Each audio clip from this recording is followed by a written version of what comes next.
जय भीम मित्रांनो, मी देवेंद्र इंदुरकर पुन्हा आपल्या सगळ्यांचं स्वागत करतो माझ्या चॅनलवर, ज्याचं नाव आहे बाबासाहेब 973.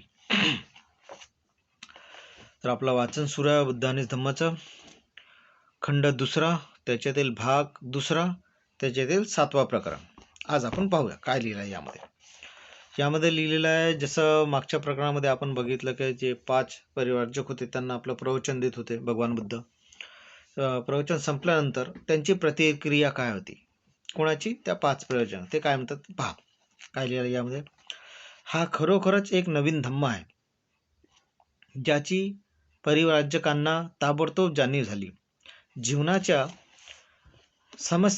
समस्येकडे पाहण्याच्या या नवा दृष्टिकोनाचा त्यांच्यावर एवढा परिणाम झाला की ते एकमताने म्हणाले, जगाच्या इतिहासात आजपर्यंत मानवी दुःखाचे अस्तित्व मान्य करणे हाच धर्माचा खरा पाया आहे. हे कोणत्याही संस्थापकाने सांगितले नाही.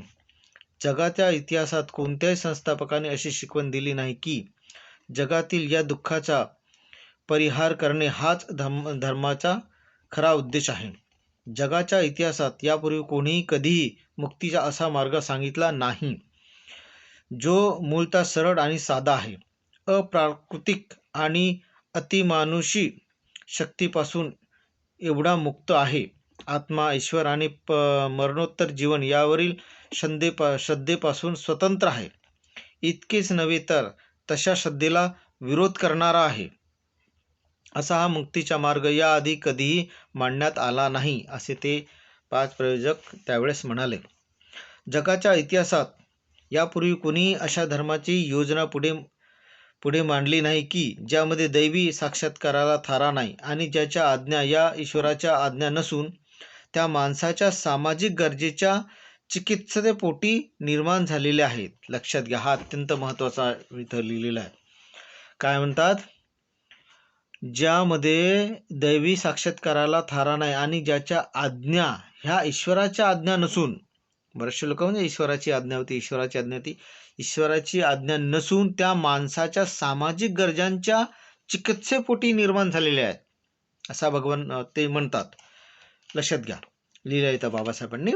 जगाच्या इतिहासात यापूर्वी कोणीही कधीही मोक्ष या शब्दाचा असा अर्थ केला नाही की ते स्वयंप्रयत्नाने व सदाचरणाने वागून याच जन्मात आणि याच पृथ्वी तलावावर राहून प्राप्त करावयाचे असते. मोक्ष मिळाल्यानंतर भेटते म्हणतात, तसं नाही आहे. इथं काय लिहिलं बघा, मोक्ष या शब्दाचा अर्थ अशा पद्धतीने लिहिला आहे.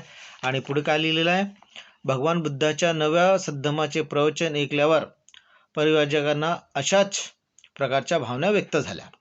भगवान बुद्धाविषयी त्यांचा आदर एवढा अमर्याद झाला की ते त्यांना ताबडतोब शरण गेले आणि आपले शिष्य म्हणून आपला स्वीकार करावा अशी त्यांनी विनंती केली. हे भिक्खू असे संबोधून भगवान बुद्धांनी त्यांना आपल्या धम्मात समाविष्ट केले. त्याच भिक्खूंना पुढे पंचवर्गीय भिक्खू असे म्हणून ते प्रसिद्ध झाले पुढे. अशा पद्धतीनं या प्रकरणामध्ये लिहिलेलं आहे.